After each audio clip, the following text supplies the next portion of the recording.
Commerce achiever platform पे। इस platform के थ्रू हम time to time commerce and management related subjects को कवर करेंगे और आपके पास कई सारे कोर्सेज लेकर आएंगे। सो कोर्सेज की डिटेल जानने के लिए आप हमारे वेबसाइट से जुड़ सकते हैं और टीम से जुड़ने के लिए आप उन्हें ईमेल कर सकते हैं या कमेंट सेक्शंस पे पूछ सकते हैं। तो हम एनसीईआरटी क्लास 12 चैप्टर 3 को कर रहे हैं और हमने ऑलरेडी इसका एक पार्ट कवर कर लिया है, तो आगे हम कंटिन्यू करेंगे।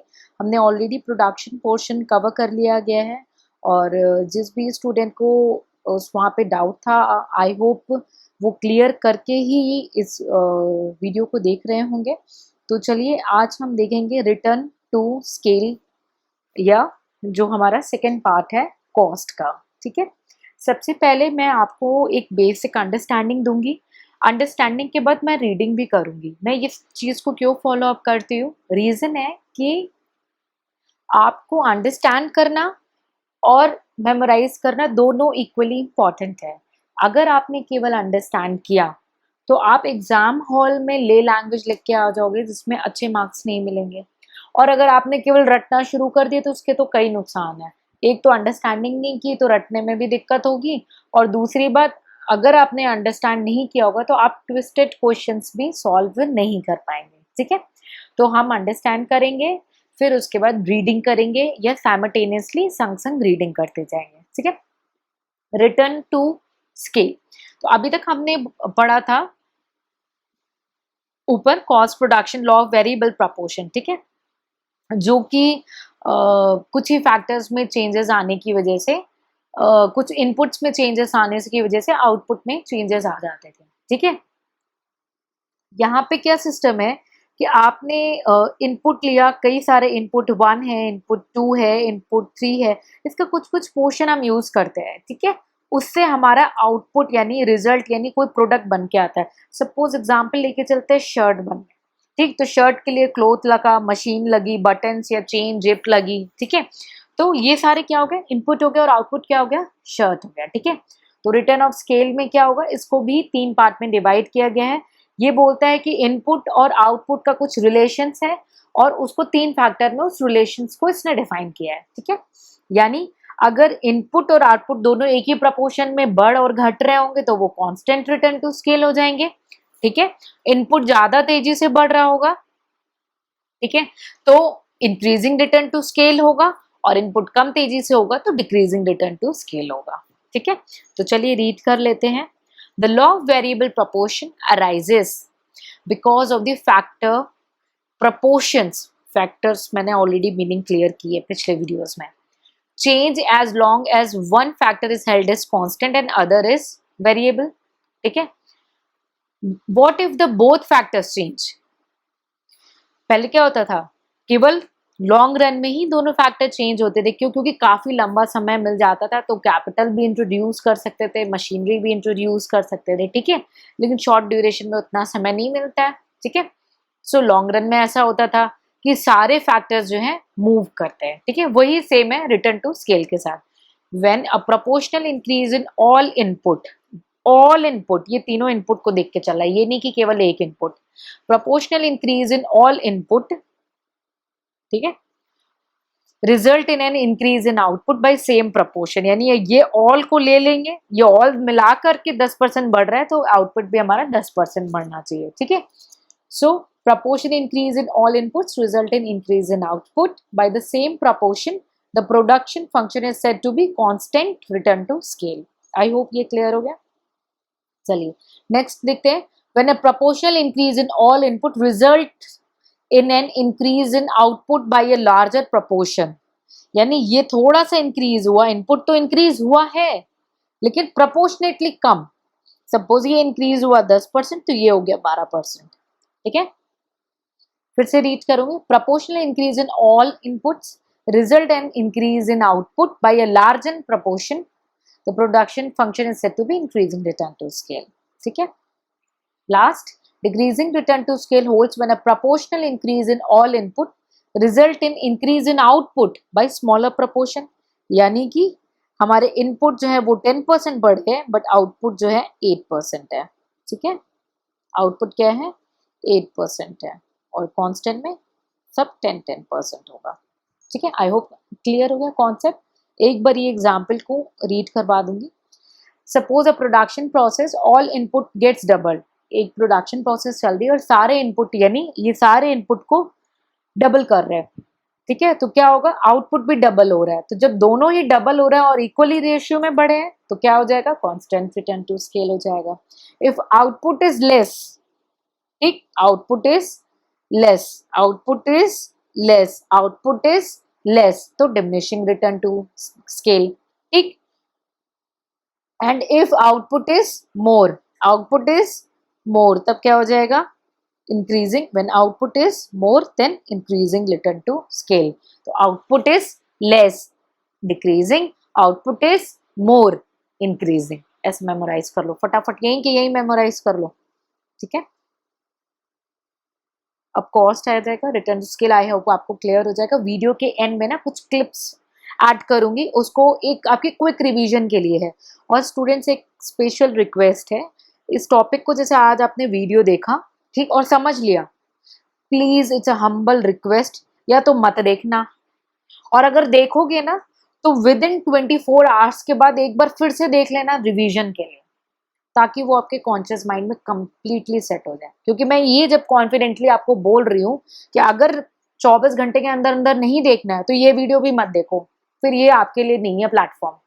क्योंकि अगर आप यहाँ पे आए हो ना तो आपको समझ के जाना है, प्लस रट के भी तुरंत तुरंत जाना है, फ्यूचर के लिए नहीं छोड़ना है, कल करेंगे कल करेंगे, कल कभी नहीं आता है, ठीक है। सो विद इन 24 आवर्स में फिर से ये ऑडियो देखोगे, फिर से ये वीडियो देखोगे, ताकि चीजें आपको एकदम अच्छे से क्लियर हो जाए। कॉन्सेप्ट में कहीं पे भी कोई डाउट है बेझिझक पूछेंगे कमेंट सेक्शन पे, ठीक है।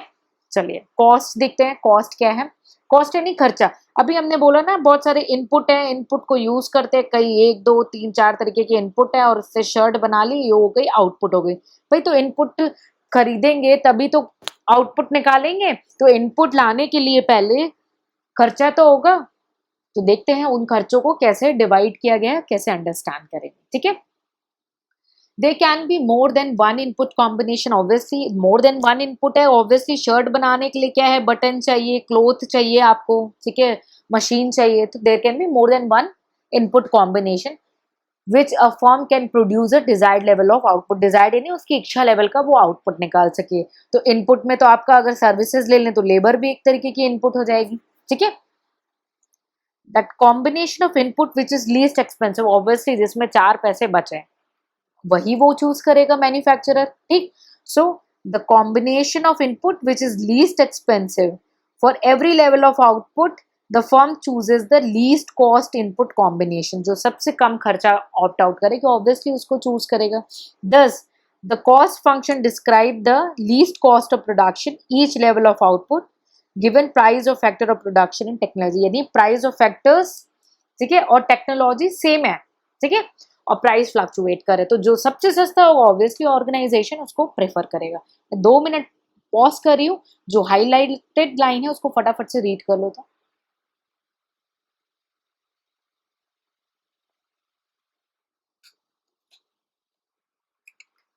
ओके, चलिए उसके बाद आता है आपका शॉर्ट रन कॉस्ट। उससे पहले ना ये बॉक्स में कुछ दिया है, cob Douglas production function.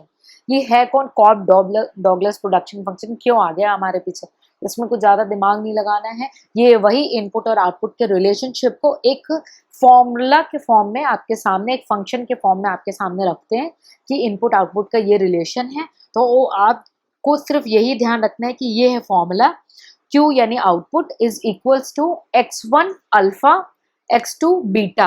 Alpha और बीटा जो है यहाँ पे कांस्टेंट है, यानी ये जो है ये चेंज नहीं होंगे कभी भी, ये फिक्स रहेंगे। लेकिन आपका x1 और x2 चेंज होता रहेगा, वेरी करता जाएगा, ठीक है। तो ये जो है वो कॉब डॉगलस का खुद का फंक्शन दिया है। ये फंक्शन इन्होंने इसलिए दिया है ताकि ये इनपुट को आउटपुट से रिलेट कर सके। तो आपके एग्जाम के व्यू पॉइंट के लिए एक तो ये जानना कि ये कॉब डॉगलस है क्या, क्या काम है इसका। ये सिर्फ इनपुट आउटपुट का रिलेशनशिप बता रहा है प्रोडक्शन फंक्शन में। दूसरा इंपॉर्टेंट है ये समझना, Q equal to x alpha, x1 alpha x2 beta. x1 alpha क्या हुआ, अल्फा आपका कांस्टेंट है, x1 वेरिएबल है, x2 वेरिएबल है, बीटा कांस्टेंट है, ठीक। अब तीसरी इंपॉर्टेंट पॉइंट ये है जो हाईलाइटेड किया वो ध्यान देने की है, ठीक। अगर अल्फा बीटा मिला करके 1 है, ठीक है। सो क्या होगा, आउटपुट जो इंक्रीज होगा वो टी टाइम्स हो रहा है, ठीक है। इस फिगर में टी टाइम्स आउटपुट इंक्रीज हो रहा है, तो प्रोडक्शन फंक्शन क्या हो जाएगा, कांस्टेंट रिटर्न टू स्केल हो जाएगा। अगर अल्फा बीटा मोर देन 1, क्यों, मैंने क्या बोला था, इनपुट और आउटपुट का रिलेशन देख रहे हैं। आउटपुट कम है तो diminishing return to scale, output ज्यादा है इंक्रीजिंग रिटर्न टू स्केल। अभी तुरंत कुछ सेकंड पहले बताया, फटाफट से रिकॉल कर लो। वैसे यहाँ पे alpha plus beta is more than 1, ठीक, ये जो है इक्वेशन मोर देन 1 हुई तो क्या हुई, इंक्रीजिंग रिटर्न टू स्केल, यानी अल्फा प्लस बीटा क्या हुआ मिला करके एक तरीके से आउटपुट हुआ ना, क्योंकि आउटपुट ज्यादा है तो increasing return to scale, output कम है तो डिक्रीजिंग रिटर्न टू स्केल, ठीक है। और वाइज वर्सा, लेस है तो diminishing return to scale. I hope Cobb Douglas production function clear हो गया हो आपको। चलिए, short run cost, short run यानी छोटा समय, छोटे समय पे बहुत सारे काम नहीं हो सकते, यानी कि बार बार पैसे बिजनेस में नहीं डाले सकते हैं। अब अगर आप एज ए बिजनेसमैन तो सोच नहीं पाओगे, क्योंकि आप 12th स्टैंडर्ड के स्टूडेंट हो, काफी बच्चे सोच भी ले रहे हैं तो बहुत अच्छी बात है। जो नहीं सोच पा रहे उनको ये सोचवा दें कि अगर आपको मंथली मिल रहे हैं अमाउंट, पॉकेट मनी मिल रही है से 100 रुपीज, अब आपने ये सोचा कि 12th बोर्ड एग्जाम दे दूंगा, उसके बाद मैंने क्या खरीदना है, फोन खरीदनी है या आईपैड खरीदना है, ठीक है, या स्कूटी खरीदनी है, बाइक खरीदनी है, तो आप इसमें से कुछ अमाउंट अपने डिपॉजिट करते जा रहे हो, तो कम समय पे आप ज्यादा नहीं कर पाओगे ना। आपके पास जितना टाइम कम होगा आप उतना ही कर पाओगे, लेकिन जितना समय आपका बढ़ता जाएगा उतना आप ज्यादा इकट्ठा कर पाओगे और आपकी परचेजिंग की पॉसिबिलिटी बढ़ जाएगी। आई होप आपको बेसिक सा एग्जांपल रख रही हूँ, क्लियर होगा, ठीक है। तो वैसे ही बिजनेस में क्या होता है ना, जब एक छोटा समय लेते हैं यानी 1 साल का, तो बार बार उसमें पैसे नहीं डाले जा सकते, नहीं तो हिसाब नहीं मिलता है, ठीक। तो उसमें क्या बोलते हैं, शॉर्ट रन में एक बार तो कुछ चीजें फिक्स्ड हो जाती है, एक चीज फिक्स्ड हो जाती है, ठीक, और बाकी चीज वेरिएबल हो जाती है। लॉन्ग रन में वैसे ही ज्यादा समय सबको आपने क्या करना है, बढ़ा देना है, वेरिएबल कर लेना है, ठीक है। चलिए रीड कर लेते हैं। इन short run some of the factors of production, I hope आपको remember what are the factors of production which I already explained you in the previous lecture. If you do not recall, please watch all the videos then come to this video, ठीक है। In the short run, some of the factors of production cannot be varied and therefore remain fixed. कुछ factors ऐसे होंगे, यानी कुछ material ऐसे होंगे जो fix होंगे, तो हम आपके example में क्या ले लिए, capital, ठीक। The cost that a firm incur to employ these fixed input, ठीक है। अब भाई मशीन है, आप एक कोई बिजनेस स्टार्ट किए हो और वो मशीन बहुत महंगी है, तो आप हर रोज या साल में 1-2 मशीन बार बार नहीं ला पाओगे ना। लंबा समय होगा तो आप इंट्रोड्यूस कर लोगे, लेकिन छोटे समय पे बार बार नहीं ला पाओगे, आपके पास खर्चे की कमी होगी, ठीक है। तो वो जो मशीन लाई, जो एक बार लाके लगा दी छोटे समय के लिए, उस पे जो खर्चा हुआ उसको बोलते हैं फिक्स्ड कॉस्ट हो गया मेरा, ठीक। सो the cost that a firm इनकर to employ these fixed input is called total fixed cost. I hope it's clear. Whatever amount of output the firm produces, the cost remain fixed. कितने भी product बना लो, कितने भी finish product बना लो, machine की तो वही कॉस्ट रहनी है, चाहे 100 प्रोडक्ट बनाओ, चाहे 200 बनाओ, चाहे 2000 बनाओ, ठीक है। आई होप क्लियर हो गया हो फिक्स्ड कॉस्ट, ठीक। नेक्स्ट देखते हैं, to produce any required level of an output the firm in the short run can adjust only the variable input, यानी कि केवल वेरिएबल लेवल को वो एडजस्ट कर सकते हैं। So the cost that a firm incur to employ the variable input is called variable cost, total variable cost, ठीक है। यानी कि जो वेरी हो सके, यानी कि मानो एक शर्ट बनानी है, शर्ट में कपड़ा उतना ही लगेगा जितनी फिनिश गुड्स में शर्ट चाहिए, ठीक। तो शर्ट क्या हुई, वेरिएबल हुई, लेकिन मशीन जिसमें शर्ट बन रही है वो क्या हुई, वो फिक्स्ड हुई, वो एक ही बार ला करके बिजनेस में लगा दी, ठीक, वो फिक्स रही, चाहे 1 शर्ट बनाओ, चाहे 100 शर्ट बनाओ, चाहे 1000 शर्ट बनाओ। लेकिन टोटल वेरिएबल कॉस्ट क्या हो गई कि वो आउटपुट बनाया आपने, ठीक, तो जितना आउटपुट बनाएंगे, अगर 0 आउटपुट बनाएंगे तो इनपुट भी 0 होगा सर जी, ठीक, अगर आउटपुट बढ़ाएंगे तो इनपुट भी बढ़ता जाएगा, तो वो क्या हो गया, वेरी कर रहा है, वेरिएबल हो जाएगा, तो वो क्या हो गया, टोटल वेरिएबल कॉस्ट। तो टोटल कॉस्ट क्या हुआ, ऑब्वियसली जो मशीन पे खर्चा और जो शर्ट पे खर्चा, ये शर्ट का टोटल कॉस्ट निकल आएगा। तो टोटल कॉस्ट फॉर्म की क्या होगी अगर कभी निकालनी हो तो, सारी चीजों का टोटल, फिक्स्ड कॉस्ट और वेरिएबल कॉस्ट। तो total cost of the firm will be total variable cost plus total fixed cost. I hope clear हो गया हो आपको, ठीक है। In order to increase the production of output, अब मैं आपसे बोल रही हूँ कि मेरे को 500 शर्ट बनाई मैंने, अब मेरे को 1000 शर्ट बनानी है, तो इन दोनों कॉस्ट में से कौन सी कॉस्ट बढ़ेगी घटेगी कैसी रहेगी? यस, टोटल वेरिएबल कॉस्ट बढ़ेगी, क्योंकि जितना आउटपुट बढ़ाएंगे, जितनी शर्ट बनानी होगी, उतने कपड़ों की जरूरत होगी, तो उतनी वेरिएबल कॉस्ट बढ़ती जाएगी, बट फिक्स्ड कॉस्ट क्या रहेगी, कॉन्स्टेंट रहेगी, ठीक है। So in order to increase the production of output, the firm must employ more of variable input. उतना ही variable input वो डालेंगे। Therefore, output increases, total variable cost increases, then total cost भी increases, क्योंकि variable cost भी तो जुड़ रहा है ना fixed cost में। तो अगर output बढ़ रहा है तो variable cost भी बढ़ेगा और total cost भी बढ़ेगा, ठीक है, क्योंकि total cost किससे बन के आ रहा है, वो variable और fixed दोनों से बन करके आ रहा है। I hope ये basic concept आपको clear हो गया। चलिए अब आगे निकालते हैं short run average cost, average cost, ठीक। अब यहाँ पे ना ट्रिक थोड़ा सिखाऊंगी, एग्जाम हॉल में स्टूडेंट जो है कंफ्यूज हो जाते हैं, तो ट्रिक के साथ समझेंगे। शॉर्ट रन यानी छोटे समय में, ठीक, छोटे समय में क्या है, एक फैक्टर फिक्स्ड है यानी मशीन फिक्स्ड है, और रॉ मटेरियल क्या है या लेबर क्या है वो वेरी कर रही है, ठीक। शॉर्ट रन एवरेज, अब इसको डिवाइड कर देते हैं, शॉर्ट रन को अलग कर देते हैं, एवरेज को अलग कर देते हैं और कॉस्ट को अलग कर देते हैं, ठीक।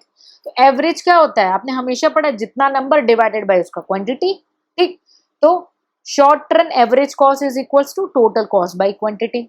अब एवरेज वेरिएबल कॉस्ट है, तो फिर से इसको निकाल दो, एवरेज अलग कर दो, वेरिएबल कॉस्ट अलग कर दो, तो जो ऊपर आपका वेरिएबल कॉस्ट आया है उसको डिवाइडेड बाय क्वांटिटी, यानी total variable cost divided by quantity, ठीक। अब average fixed cost, same average को अलग कर दो, फिक्स्ड कॉस्ट को अलग कर दो, total fixed cost divided by quantity, ठीक है। तो short run average cost, short run average cost, average variable cost और एवरेज फिक्स्ड कॉस्ट, ठीक है। और अगर टोटल क्वांटिटी बाई, चाहे आप इसको अलग कैलकुलेट करें, चाहे आप इन दोनों को ऐड कर दें, तब भी आपका ये आ जाएगा, ठीक है। सो इसको और क्या कह सकते हैं, short run average cost is equals to average variable cost plus average fixed cost. रटने की जरूरत नहीं है, यहाँ पे समझ लो, और इसलिए बोल रही हूँ 24 घंटे के अंदर अंदर रिवाइज कर लेना, कोई भी प्रॉब्लम नहीं आएगी कभी भी, ठीक है। और ये शर्ट का एग्जाम्पल याद रखना बस। अब मार्जिनल कॉस्ट क्या है, तो आपने लास्ट टॉपिक में पढ़ा होगा, मार्जिनल कॉस्ट को मैंने क्या बताया था, चेंज इन टोटल इनपुट, यानी जो TRN minus TRN n minus 1, ठीक है, प्रीवियस कॉस्ट। डोंट वरी, अभी फिगर के थ्रू भी समझाऊंगी, लेकिन अभी पहले पुराने कॉन्सेप्ट से लिंक कर लें, ठीक है। तो शॉर्ट रन को अलग कर दो, शॉर्ट को अलग कर दो, शॉर्ट रन को अलग कर दो, ठीक, मार्जिनल कॉस्ट को अलग कर दो, ठीक। तो क्या होगा, total cost divided by quantity हो जाएगा, ठीक है। और ये टोटल कॉस्ट क्या है, चेंज यहाँ पे वेरिएबल है।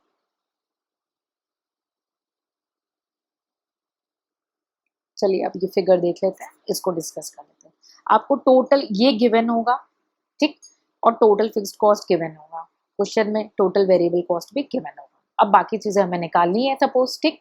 देखते हैं, मैंने बोला टोटल फिक्स्ड कॉस्ट फिक्स्ड है, लेकिन वेरिएबल कॉस्ट बढ़ता जा रहा है, जैसे जैसे आउटपुट देख रहे हैं बढ़ रहे हैं, वैसे वैसे वेरिएबल कॉस्ट भी बढ़ रहा है। पहले 0 था, फिर 10, फिर 18, फिर 24, लेकिन आप नोटिस करिए, भले ही आउटपुट 0 हो, फिक्स्ड कॉस्ट तो लग गया तो लग गया, वो 0 नहीं होगा। लेकिन वेरिएबल कॉस्ट क्या है, वो आउटपुट के संग संग बढ़ने की कसम खा के रखा है, ठीक है। तो जैसे जैसे आउटपुट बढ़ रहा है, वैसे वैसे टोटल वेरिएबल कॉस्ट बढ़ रहा है।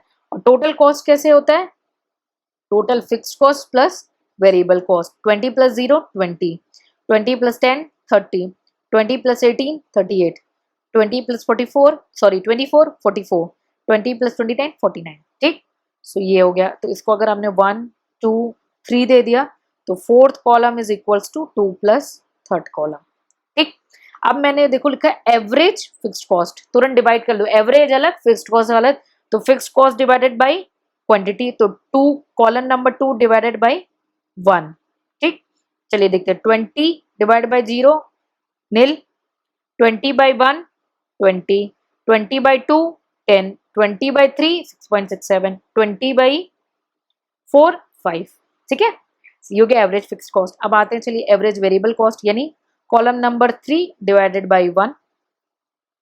Average total variable cost, average को अलग करो, वेरिएबल कॉस्ट को अलग करो। ठीक, तो टोटल वेरिएबल कॉस्ट से निकाल लोगे 0।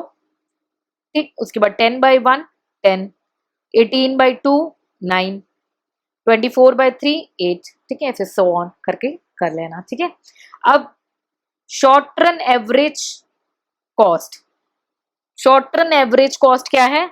या तो एवरेज फिक्स कॉस्ट और एवरेज वेरिएबल कॉस्ट को टोटल कर लें, एक बार टोटल कर लेते, 20 प्लस 10 30, 10 प्लस 9 19, 6 और 8 14.67। ठीक, या टोटल कॉस्ट को डिवाइड कर दो, 30 बाई 1 30, 38 बाई 2 19। ठीक, जो भी आपको गिवन इंफॉर्मेशन होगी एग्जाम हॉल में उस हिसाब से कर लेना। अब मार्जिनल कॉस्ट क्या है? मार्जिनल कॉस्ट बोला था चेंज इन टोटल कॉस्ट, ठीक है, बाय चेंज इन क्वांटिटी। ठीक, तो टोटल कॉस्ट क्या है? 20, यहाँ पे 0 इंफिनिटी, सॉरी वेरिएबल को कंसिडर करना है यहाँ पे, मैंने बोला था ना because fixed is fixed, it not change in the short run, है ना। ठीक है, यहाँ पे दोनों का डिफरेंस कितना है? 10 है। यहाँ पे दोनों का डिफरेंस कितना है? 8 है। यहाँ पे 8 to 10 6, ठीक है 6।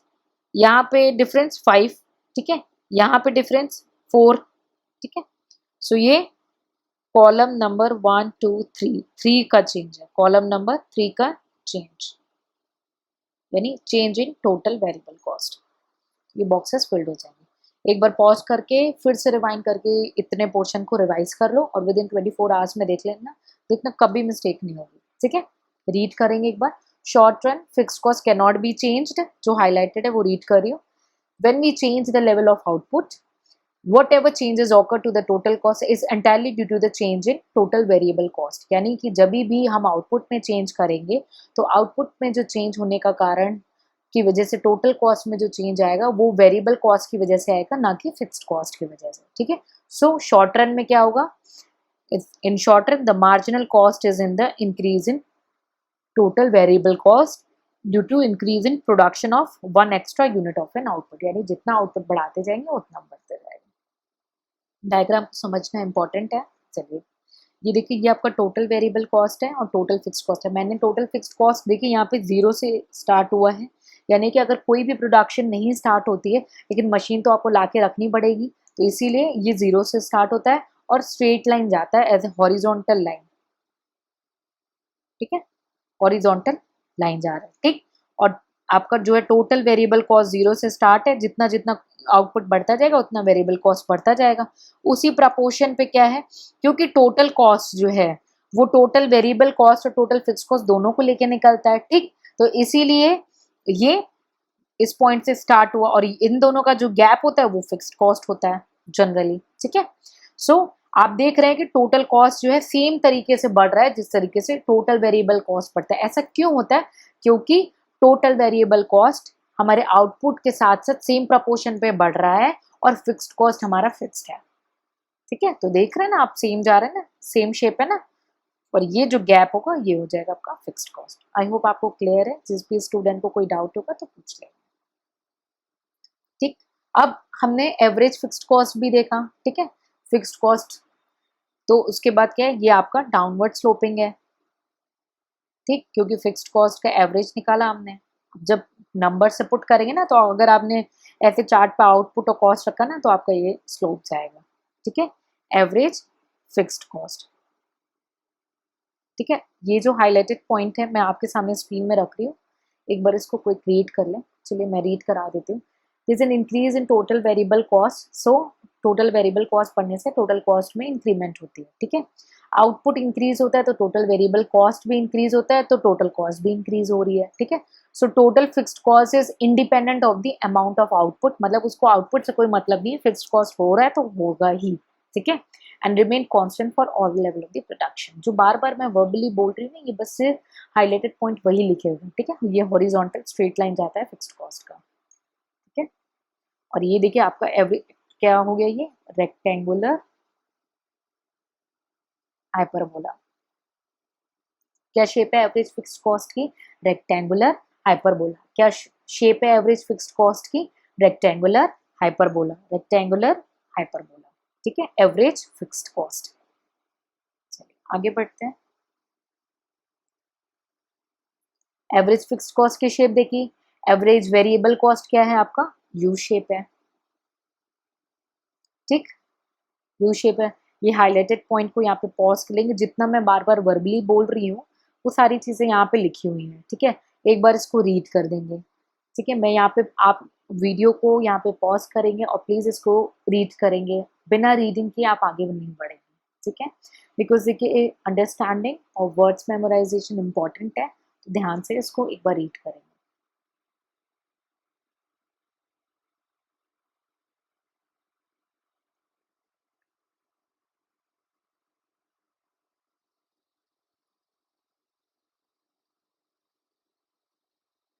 ओके, आप थोड़ी देर और पॉज करेंगे जिनकी स्पीड स्लो है, ठीक है। और एक चीज़ यहाँ पे नोटिस करेंगे कि यहाँ पे सारे जो आपके हैं इसका रिलेशनशिप हो रहा है, शो कर रहे हैं, उसको हम लास्ट में फिगर में आपको शो कर देंगे, ठीक है, एक साथ, तो आपको क्लियर हो जाएगा पूरा पिक्चर, ठीक है।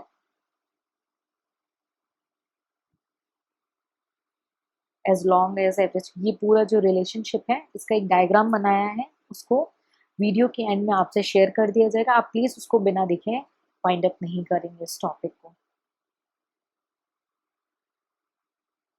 ठीक है। इसमें ये बता रहा है कि कौन सा कर्व कैसे जा रहा है, वो एक दूसरे को कट कहाँ पे करता है, कौन से मिनिमम पॉइंट पे कट करता है, और उसके बाद देखते हैं कि वो इंक्रीज कर रहा है या डिक्रीज कर रहा है। ये रिलेशनशिप है, इसको आप खुद डायग्राम के थ्रू देखेंगे, ठीक है। यहाँ पे आपके सामने स्क्रीन में लेकर आए हैं सारे कॉस्ट कर्व्स। ये देखिए आपका शॉर्ट टर्म मार्जिनल कॉस्ट है। मार्जिनल कॉस्ट क्या था? जो वेरिएबल कॉस्ट में चेंज था। और short term average cost, total average total cost by quantity, और ये एवरेज वेरिएबल कॉस्ट, ठीक है। तो इनमें आपको रिलेशनशिप दिखाया है कि देखिए एसएसी और एवरेज वेरिएबल कॉस्ट दोनों सेम तरीके से जा रहे हैं, ठीक है, डिक्लाइनिंग हो रहा है, फिर एक लेवल पे बढ़ रहे हैं। और आपका एसएमसी क्या है? इनको कट कर रहा है इस पॉइंट पे, ठीक है, पी और एस पॉइंट पे कट कर रहा है ना, तो ये यू शेप में जाके एक्सपैंड हो जा रहा है एसएमसी, एसएसी और average variable cost.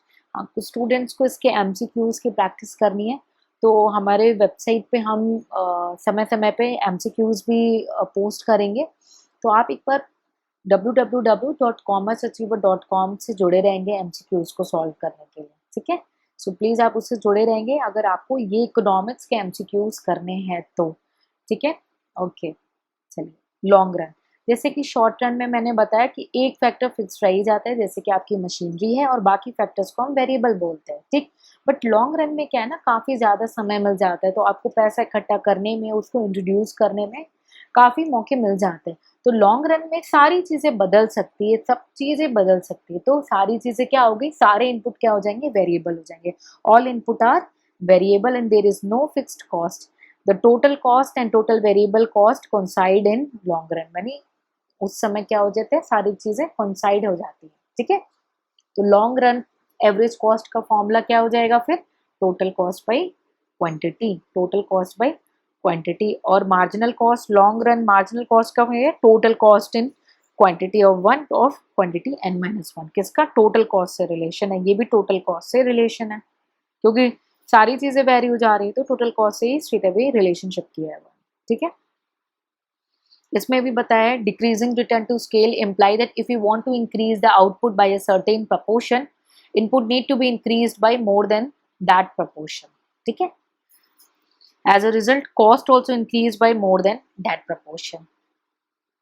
As long as diminishing return to scale operates, the average cost must be rising as a firm increases its output. ठीक है, तो ये रीड कर लेंगे, वही बताया है आपका increasing return to scale, diminishing return to scale and constant return to scale, ठीक है।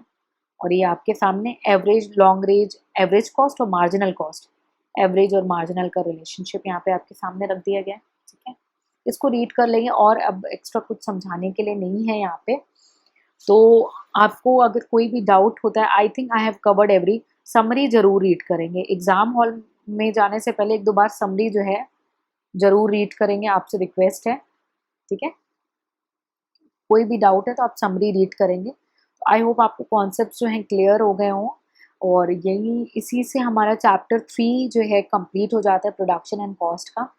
स्टूडेंट्स को रिक्वेस्ट है, अगर आपको एमसीक्यूज की प्रैक्टिस करनी है और मेमोराइजेशन करना है, अगर लर्न करना है, आपको चाहिए कि कोई आपके ऊपर डंडा लेके खड़े रहे और आप मेमोराइज करना चाहते हो, ठीक है, ये सारे कॉन्सेप्ट पे, और बिल्कुल कमांड करना है आपको, ठीक है, कि आप जो भी करो यहीं प्रिपेयर कर लो, घर जाके आपको नहीं करना पड़े, तो आप जो है ईमेल करेंगे और अपने लिए कुछ प्रोग्राम्स के लिए पूछेंगे।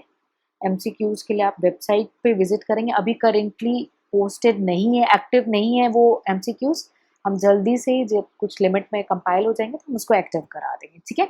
सो प्लीज़ जिस भी स्टूडेंट को कोई भी डाउट है आप कमेंट सेक्शन में पूछ लेंगे। कमेंट सेक्शन में नहीं पूछना है तो आप हमसे फेसबुक पेज पे, टेलीग्राम पे और कहीं पे भी पूछ सकते हैं, आप ईमेल कर सकते हैं, ठीक है। सो आई होप आपको ये वीडियो पसंद आया, तो प्लीज़ थम्स अप करें, लाइक करें और शेयर करें। और अगर नहीं पसंद आया है तो आप प्लीज़ कमेंट सेक्शन में अपने आइडियाज़, अपने ओपिनियन, अपने सजेशंस बताएंगे, ताकि हम उनको एनालिसिस करें और फ्यूचर वीडियोस में इंक्लूड करें। फॉर एग्जांपल लास्ट कुछ वीडियोस के बाद एक स्टूडेंट का रिव्यू आया जो कि हमें अच्छा लगा, कि कुछ कुछ स्टूडेंट्स के पास फिजिकल बुक नहीं है, या उनके पास कोई और बुक है उसमें कुछ और तरीके से दिया हुआ है, तो वो बोलते हैं कि मैम आप जिससे पढ़ा रही हैं आप उनको ना थोड़ी देर स्क्रीन पे आप लॉक कर दीजिए ताकि हम वीडियो पॉज करके उसको रीड कर लें, ठीक है। और जब लॉकडाउन या जो भी सिचुएशन पास ऑन होंगी तो हम बुक परचेज कर पाएंगे, या जो नहीं परचेज करना चाह रहे हैं वो पॉज करके पढ़ना चाह रहे हैं तो ये उनकी चॉइस होगी। तो ये आइडिया हमें अच्छा लगा कि जिन स्टूडेंट के पास बुक नहीं पहुंच पाई है किसी वजह से, तो वो ऐसे रीड कर सकते हैं। तो ऐसे ही आपके पास कोई भी अच्छे आइडियाज़ होंगे तो आप प्लीज़ हमें कमेंट सेक्शन में ज़रूर से शेयर करेंगे, वरना लाइक एंड शेयर करें, ठीक है। सो हमारे साथ जुड़े रहें, पढ़ते रहें और ग्रो करते रहें। जय हिंद, जय भारत।